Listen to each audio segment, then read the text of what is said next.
Okay, we've gone over the 8 golden rules to achieve your Millionaire Club jacket, and I hope you enjoyed that and got a lot of good information. Now, what I'm going to do is cover the other side of the handout that was given to you, and that is dealing with 5 characteristics of a Class A prospect. Now, this is very important because what I want you to be able to do is to identify the personality characteristic traits of the people that you really want to bring into your business, the people that are going to help you be measurably successful in your Ambit business. And I've identified 5 of those to make it easy and simple for you. Number 1, numero uno, money motivated. It's absolutely critical that you sponsor somebody in your business that, as I've shared before, that's money motivated. Now, I don't mean greed motivated. I'm talking about somebody who is interested in earning additional income. And in doing so, what that does is they already have an underlying desire and will take the action steps necessary in order for them to become successful. They just need that roadmap. In other words, they're there just looking for the financial vehicle, but they haven't found it yet. In other words, they might have a job, but they just don't know how to make that extra income. And if you identify people that are money motivated, then it helps them to be able to hop in that vehicle and drive and get paid, once again, in direct proportion to their talent and ability. And they're not going to waste your time, effort, or energy because they're already excited about making some extra money. Now, out of all of these 5, that's the most important one, is money motivated. And you say, Lane, how do you find out whether somebody's money motivated or not? You ask them. Hey, do you consider yourself a money motivated person? That's called an approach. Do you consider yourself a money motivated person? I'm asking you that question. If the answer is yes, and you're going like this, then you are money motivated. That's one of the reasons why you're in the business and why you're working towards achieving a higher degree of financial success. So what you're looking for is like-minded people, right? And how you find them is you just have to use a simple approach that I've used over the years. Whether you're just compliment them on their purse or their boots they might be wearing, maybe it's their hairdo or the clothes that they're wearing. It could be in a cafeteria line, could be, at a donut shop, could be at a church or civic organization or a sports event or a concert. I mean, there are lots of places that you're going to meet and greet people. 7-Eleven, putting gas in your car. Find something that you can just kind of break the ice. Hey, those are a nice pair. Looking, are those alligator boots or they're ostrich? I don't know. And then from there you can say, gosh, you sure seem like a successful person. I'm always looking for good people, and our company is always looking for good people. Do you consider yourself a money motivated person? And then you kind of stop talking for a second, wait for them to respond. And they're going to respond one of 3 ways. They're either going to come back and go, no, not really. Or they're going to come back and go, yeah, maybe, what you got? And then there's other ones that'll come back and go, money motivated. You're doggone right, I'm money motivated. What you got? That's a different kind of what you got. You can tell by their body language. You can tell by their voice inflection. You can tell by the way they react to you what they are thinking about in their mind. Remember, their subconscious mind and their conscious mind. A lot of people have had stuff beat out of them all their life, like I talked about before. And they're not money motivated at all. But the people that are money motivated will tell you that they are. They will be excited about that question. So let's move on to goal directed. Now, goal directed means that they have some things that they want to accomplish in their life, that they might want to buy or build a house, or might want a new car. They might want new furniture. And these are all materialistic things. And they might have philanthropic things down the road, or fundraisers, or things that they want to do that have really nothing to do with materialistic things. But most people, when they go out and they earn a bunch of money, they want things. And God didn't put it on here on the planet for you not to have them. It's okay to have good things and have nice things. And people go out and work their fanny off to try to get them. So, just make sure that if they're money motivated, then they're probably going to be goal directed. And that means that they're willing to sit down and write out their personal goals, dreams, and aspirations on a piece of paper, sit down there and list some of the things that they'd like to accomplish. And in doing so, it gives them kind of a roadmap, a GPS, if you will, for them to follow, which is important because they can see the end result. And you can actually motivate them by, encouraging them on something that they might want to accomplish. Might be a vacation, could be a college education for their kids. It could be anything that is important to them. But you need to know from your people, especially the ones that you personally sponsor, kind of sort of what their personal goals are, and if they are a goal-oriented person, because goals are really what dreams are made out of. So you start dreaming, and out of those goals, you convert them to, out of dreams, you start dreaming first, right? You get your crystal ball out, say, hey, if I had $1 million, what would I do? Ask that to your new prospects or your new potential recruits. Ask them, say, hey, if I had a crystal ball, and you had 3 wishes, what would those 3 wishes be? And then find out if they have a blank stare on their face, they may not have ever really thought about it or even given themselves permission to think about it. But, the more you can kind of stimulate their thinking, and once they start to really crystallize their thinking and being specific about what they want. Sure, they might want a new Cadillac, but maybe they want an Escalade. You never know until they go out and smell the leather and drive the car or whatever. And so I also encourage people when they're setting goals to go out and live in their dream. Go out and, shop for the things that you want in your life as if you had $1 million. Get you, write on a piece of paper or get you a 5-subject notebook and write out all of the things that you'd like to buy if you had $1 million to spend, and go out and spend that money as if you had it.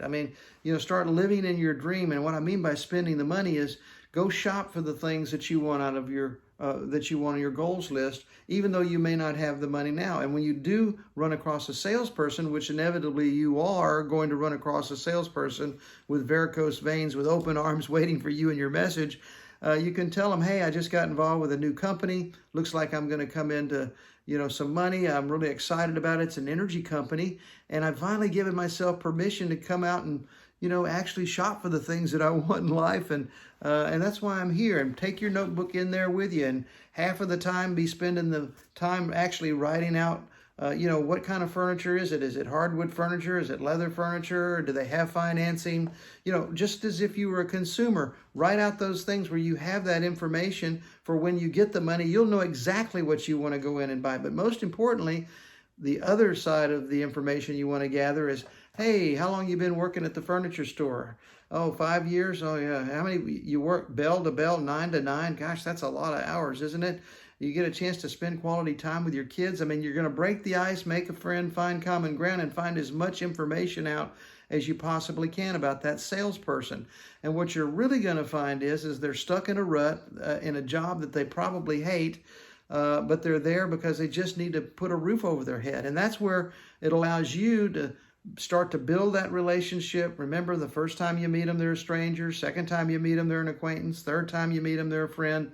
That you've hopefully built that relationship. And then before you leave the furniture store, you say, hey, I really appreciate you taking good care of me today. And I know that I'm not really ready to purchase right now because I'm going to be truthfully shopping around and seeing what the market has to bring. I just got started, if you will, but I want to write your name down. I want to get your business card. But I really want to thank you for taking care of me as a customer and being as nice as you did and answering all my questions. And I will promise you this, before I purchase any furniture, I'm going to give you a first shot at my business. But I do need to share this with you.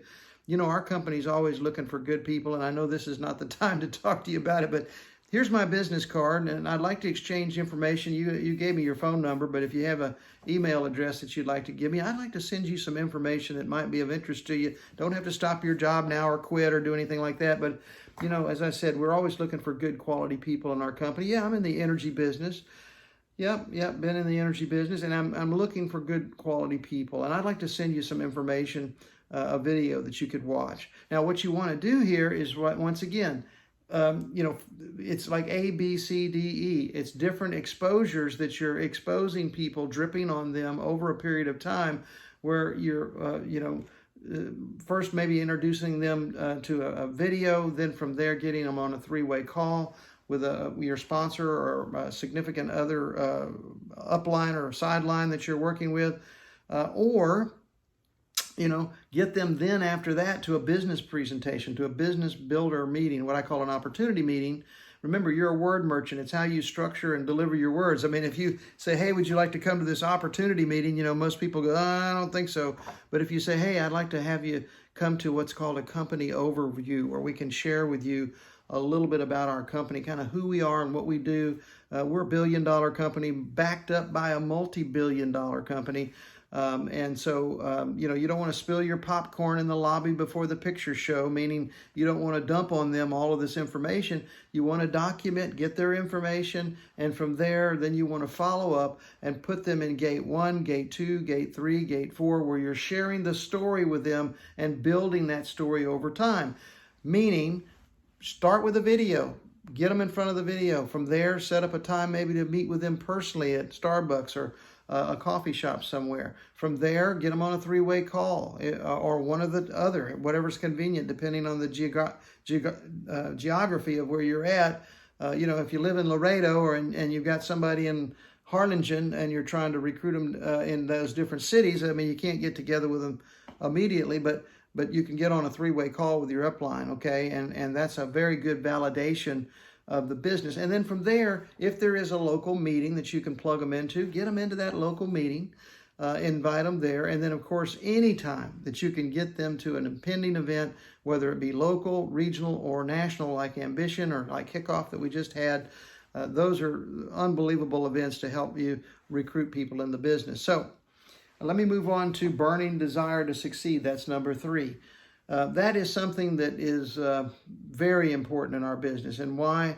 Because people have to have that spark. You know, they've got to want to be successful. They've got to, you know, you want to recruit people that are kind of fired up about their life and they're fired up about, you know, making money and being successful. It's that internal glow that they have, you know, that is something that you want to try to identify. Now, not everybody's going to have it immediately. As I said, a lot of people have had it beaten out of them over their lifetime, saying, well, you're not going to ever do anything of any merit. So, you know, why would you look at that? I mean, and they're constantly bombarded by their friends and relatives and neighbors that, you know, they're never going to be successful. So it's hard for them to, you know, jump into the deep end or start to work with a company and sharing it with other people when automatically they've been beat up all their life and taught, you know, that they're not going to be successful. Or maybe they have that picture of themselves. They can't imagine themselves being successful. But there are people out there that are money motivated, they're goal directed, and they have a burning desire to succeed. And that's very, very important. So number 4 is a strong positive center of influence. Now, what do I mean by a positive center of influence? It's important that you recruit people who know a lot of people or know people that think very highly of them. You can have a negative center of influence as well, right? In other words, people that are in your sphere. As a matter of fact, ambit, the word ambit means being able to see in all directions. That's how they named the company. In other words, it's encompassing the total sphere, if you will. Great name for our company, Ambit Energy, because we're seeing in all directions. So you want to recruit people that have a strong personal center of influence. Why? Because what happens is you can also speak what I call the language of other people, meaning that if you were a fireman, you know other firemen. You can speak their language, you can talk their language, you can relate with them, and they can relate with you. Same thing if you were an educator. Maybe you worked in as a principal or assistant principal or a teacher. Same thing if you were in sales or you were you know, somebody in the blue-collar industry like a welder or a plumber or an electrician. I mean, all of those people, birds of a feather, flock together. So where you might sponsor one fireman in the business, that fireman in turn is going to go to other firemen or firewomen in today's world and recruit, you know, other people in that industry. And it's kind of like knocking over a bunch of dominoes. So what I always encourage people to do is to think big. In other words, go for the blue marlins in your business. You can get one blue marlin, and that's a big fish. It's a trophy fish. In your business, and it will revolutionize and change your business and your life potentially forever financially. And so what's a blue marlin? A blue marlin are people who have a huge positive center of influence that they can just pick up the phone and call people and say, hey, I just got involved with a new company. I need to share this with you. It's really hot and it's an opportunity that I think you need to get involved in. And the people are there. Yeah, okay, I'll do that. They listen to them. And these are pastors, lawyers, doctors, CPAs, politicians, fire chiefs, marshals, police chiefs, people that are city council people, people that are powerful media people, people that are have contact with lots of people and that carry a lot of weight in the community. Now, I'm going to give you a little cue or some gold nuggets here. Keep in mind that a lot of those types of people are baby boomers. Why? Because of their age, and they're all retiring now. A lot of them are. So you want to not be afraid to approach these people. Go to, let's say, if you have a city councilman or somebody that might be a mayor of a small town or city or even a large city that you might have an insight into. Say, look, I just got involved with a new company. I'd really like your opinion. You're a very, very strong, successful politician in the community, and I want to make sure that I got a hold of the right company. I'd like for you to maybe do some due diligence on the company, but I really believe that this might be something that you might want to look at because I know you're going to be retiring probably in the next year or so, and there's a lot of people in our company in Ambit Energy that I understand have made that transition from where they've worked full-time over into Ambit as a retirement business opportunity. And there's that word you want to use or you don't want to use, depending on the person. They'll understand you're not inviting them to a meeting, but you're talking about an opportunity for them to expand their horizons. But I would go after the big fish. I would go after, as I said before, pastors, school administrators, principals, politicians, people that have a lot of sway over a lot of different individuals. Now, once you recruit those people, once again, like dominoes, you can overnight literally promote yourself in this business, because if you look back at a lot of people that have gone to the top of Ambit Energy very quickly and moved through the program very rapidly from SC to RC to EC to NC, a lot of those, if you went back and you tracked that record and you looked at how did they do that, how did those people miraculously become promoted so quickly, a lot of them were because they recruited the correct people in the business. They recruited money-motivated people that were goal-directed, that had a burning desire to succeed. But most importantly, and I mean this sincerely, if you really want to achieve a high level of success and do it relatively quickly in our business, they recruited somebody with a strong, positive center of influence. So I'm going to end with the last thing, number 5. That's one of my favorite, and it's something that is a money magnet all the way around, and that's somebody that has what I call the glow. And the glow is that unsaid conversation of what we talked about earlier, which is enthusiasm that just radiates. I mean, when people have the glow, they just walk in a room and you can just feel the ambiance of them. You can see they're expressive, they're outgoing, never met a stranger, life of the party, good communicators. They're very, very good with people. They know how to really get people to move the crowd. They have the ability to move people because of their personality and because people trust them very quickly, and they break the ice and make friends very quickly. And so these are natural communicators, natural networkers, those types of people. So these are the people that you want to sponsor in your business. Money-motivated, goal-directed, strong center of influence, burning desire to succeed, and number 5, the glow. I hope this has helped you today, and I just want to commend you on coming to this meeting and being a part of Ambit Energy and really taking the first step in order for you to be successful in your family, with your family and your career in our business.